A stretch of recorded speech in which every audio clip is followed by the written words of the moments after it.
Всем привет, Джейсон снова на связи. Сегодня у меня на обзоре Metava корпус Contega Neo GW05 от бренда 2E Gaming. И я заранее вам скажу, это по моему скромному мнению топ за свои деньги, учитывая его качество, функциональность и комплектацию. В общем, усаживайтесь поудобнее и давайте я познакомлю вас с ним поближе.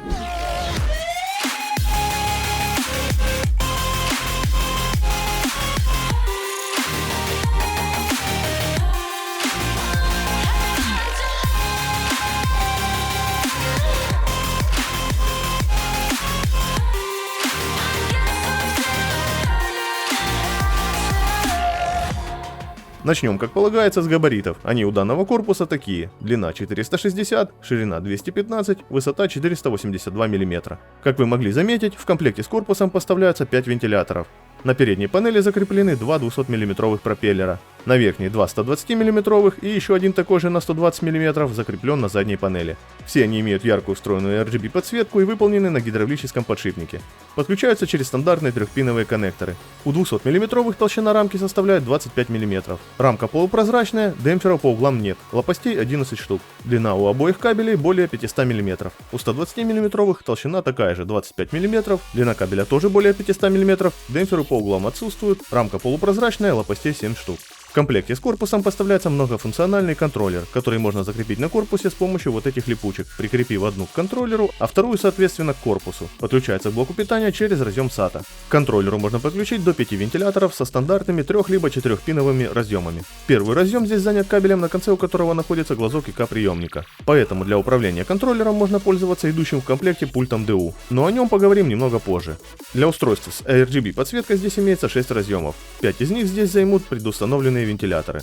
В шестой можно будет подключить, к примеру, подсветку от процессорного кулера или светодиодную ленту. Здесь предусмотрено 4 варианта управления режимами подсветки. При помощи кнопки LED с верхней панели, она подключается вот сюда, при помощи пульта DU, с помощью кнопки Mod, расположенной на корпусе контроллера, и с помощью совместимой материнской платы. Для того, чтобы переключить контроллер в режим синхронизации с материнкой, нужно удерживать нажатой кнопку LED на верхней панели кейса или кнопку Mod на корпусе контроллера в течение 3-6 секунд. Чтобы вернуться в режим управления с контроллером, нужно просто один раз нажать на кнопку LED или Mod. С помощью материнки поддерживается управление через Gigabyte Fusion или Asus Aura Sync и аналогичные решения других производителей. Для подключения используется вот такой кабель-переходник длиной 600 мм. И что круто, через этот переходник можно также управлять с помощью материнки скоростью вращения вентиляторов, подключенных к контроллеру. Для этого предусмотрен вот этот 4-пиновый коннектор, который нужно подключить к соответствующему разъему на материнке. Также для переключения скорости можно воспользоваться кнопкой на контроллере. Подписана она как Fan Speed. Режима 2. Минимальная или максимальная скорость. Если кнопку подержать более 3 секунд, то можно полностью остановить вентиляторы.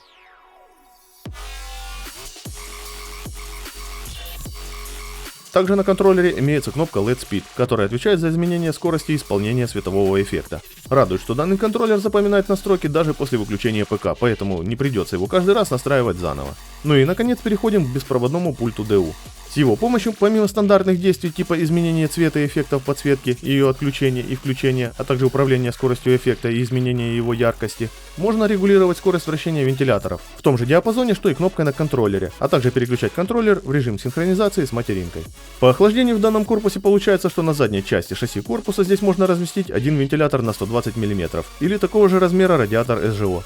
Сверху уже поместится либо два 120, либо два 140 мм вентилятора. Радиатор СЖО поддерживается вплоть до 280 мм. С размещением стандартных по толщине СЖО здесь проблем не будет, так как расстояние между верхним краем материнки и верхней панелью составляет примерно 60 мм. Сверху вентиляционные отверстия прикрыты пылевым фильтром на магнитах. Спереди можно разместить 3 120 либо два 140 мм вентилятора. Про две 200 также не забываем. Радиатор СЖО поместится вплоть до 360 мм. На это положительно повлияет расстояние от передней части шасси корпуса до начала крышки кожуха, которая здесь составляет 70 мм. Прошу заметить, что никаких лишних перегородок здесь нет, а это для воздушного потока, создаваемого передними вертушками, прям то, что нужно. Радует, что для передней части шасси корпуса здесь также имеется съемный пылевой фильтр на магнитах. Еще пара мест для установки двух 120 мм вентиляторов предусмотрены на верхней части кожуха, закрывающего блок питания. Все, с охлаждением разобрались. Переходим к осмотру передней панели. Центральная часть, а также боковые вставки — это металлическая сетка с достаточно крупными ячейками, рамка из толстого пластика. Панель крепится к корпусу на стандартные защелки. Будьте внимательны, их здесь по 4 штуки с каждой стороны. Кстати говоря, если вы не знаете, как их аккуратно отщелкнуть, то я рекомендую посмотреть мое видео, в котором я рассказываю и показываю, как это обычно делаю я. Ссылочка будет в описании. Никаких проводов к передней панели не подходит, так что почистить ее не составит труда. Внешние порты и кнопки расположены на верхней части шасси корпуса. Здесь имеется один разъем USB версии 3.0, пара разъемов USB версии 2.0, разделенные между собой аудиоразъемами для подключения наушников и микрофона, кнопка LED, которая, кстати, может быть и кнопкой перезагрузки, если вы ее подсоедините в соответствующий разъем на материнке. Далее идут индикаторы питания системы и активности накопителей и кнопка включения. На задней панели видим 7 горизонтальных съемных заглушек для видеокарты и периферии. Все они имеют перфорацию в виде пчелиных сот. Окошко для установки блока питания находится внизу. Закрепить блок можно только вентилятором вниз. На нижней части корпуса расположены 4 круглых пластиковых ножки с мягкими вставками. Высота ножек составляет 17 мм. Противопылевая сеточка съемная, и она здесь практически на всю длину нижней части корпуса. Под ней находятся крупные вентиляционные отверстия под блок питания, а также видны винты крепления съемной корзины для накопителей, но о ней поговорим чуть позже. Левая боковая панель — это немного притонированное закаленное стекло толщиной 4 мм и размерами 400 на 460 мм. Держится она на двух винтах с накаткой. Приятно, что винты не выпадают после выкручивания, так что потерять их будет достаточно проблематично. На внутренней части по 3 сторонам приклеены металлические направляющие, а на верхнем ребре присутствует полоска из мягкого пенного материала. Переходим к внутренней части корпуса. Блок питания закрыт кожухом, в нем сбоку вырезано демонстрационное окошко.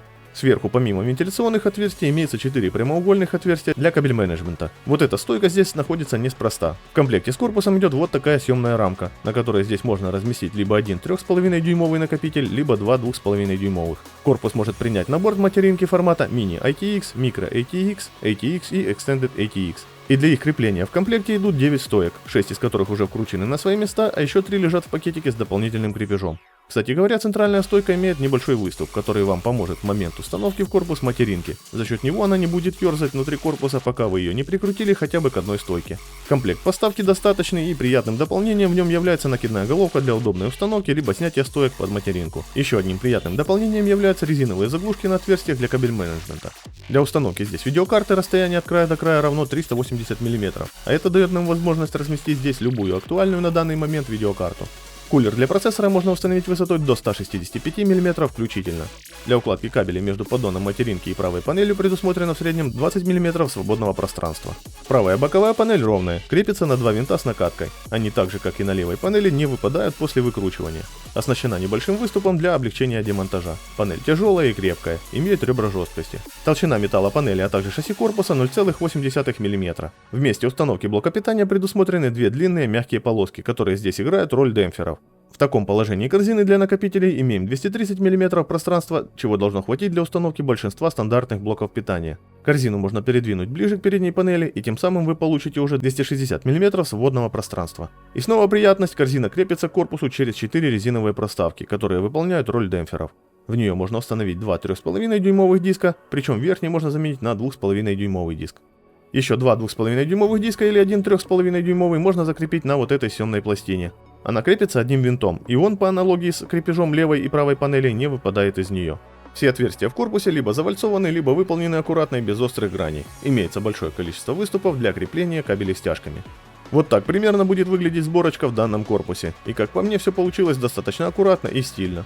В процессе сборки у меня вопросов по части кабель-менеджмента и размещения комплектухи не возникло. Все влезло без проблем. Про качество материала корпуса и его покраски могу сказать, что все здесь на высоком уровне. Вентиляторы на минимальных оборотах тихие и при этом дают хороший воздушный поток. На максимальных оборотах, понятное дело, их хорошо отчетливо слышно, но и приток воздуха внутрь корпуса увеличивается соответственно. Главное, что с помощью пульта DU или же самого контроллера, а также с помощью материнки, вы можете как-никак управлять скоростью их вращения, а это позволяют делать далеко не все контроллеры.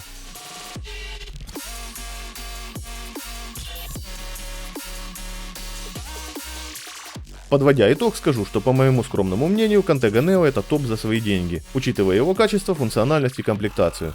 Внешне он в меру строгий и стильный, внутри места более чем достаточно, габаритные кулера и видеокарты не проблема. Фильтры где нужно есть, демпферы тоже, повторюсь, качественно собран, ну и в комплекте идут 5 вентиляторов с многофункциональным контроллером, которые в принципе закроют потребности любого пользователя. Жаль, нет в продаже такого корпуса в белом цвете, но я очень надеюсь, что он все-таки появится. Ну а на этом у меня все, надеюсь было интересно и полезно, ссылочки с актуальными ценами на данный корпус найдете в описании. Не стесняйтесь ставить лайки, делиться своим мнением в комментариях, а также оформить подписку на мой канал, если еще не подписаны. Для вас это пара кликов, а для меня и моего канала это огромная поддержка. Также подписывайтесь на мой инстаграм, ссылка на него есть в шапке канала, там я буду выкладывать немного заранее то, что будет у меня на обзорах. Всем хорошего настроения, с вами как всегда был Джейсон, до скорого!